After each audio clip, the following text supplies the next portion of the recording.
చాలా రోజుల తర్వాత పవన్ కళ్యాణ్ గారి సినిమా రావటం, బ్రో సినిమా తర్వాత సుమారుగా 2 సంవత్సరాలు అయింది. ఆ సినిమా తర్వాత ఇవాళ హరిహర వీరమల్లు రిలీజ్ అవుతుంది. చాలా పెద్ద గ్యాప్ తో రిలీజ్ అవుతున్నటువంటి చిత్రం కాబట్టి ఇది ఎలా ఉంటుంది, ఇది విజయవంతం అవుతుందా కాదా అనేది ఉత్కంఠతో ఎదురు చూసినటువంటి అంశం. అవన్నీ పక్కన పెడితే మీ కళల్లో ఎందుకు ఈ సినిమా కోసం అంత ఎదురు చూపు కనిపిస్తుంది?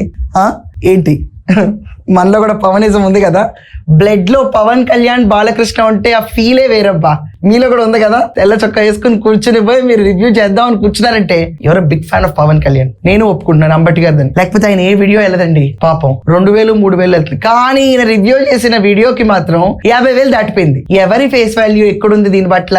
ఇంతకాలం జగన్మోహన్ రెడ్డి గారు యాత్రకి వెళ్ళారు, జగన్మోహన్ రెడ్డి గారు మామిడికాయ యాడికి వెళ్ళారు, జగన్మోహన్ రెడ్డి గారు చెంచెట్టు దగ్గరికి వెళ్ళారు, జగన్మోహన్ రెడ్డి గారు పక్కకి వెళ్ళారు. ఇవన్నీ చెప్పినప్పుడు మనకైనా వ్యూస్ వచ్చినాయా? అదే హరిహర వీరమల్లు అని చెప్పి మళ్ళీ అదే 3 కెమెరా సెటప్ లో కూర్చుంటే ఏమైంది? దెబ్బగా 6 లక్షలు దాటింది. అది సత్తా అంటే.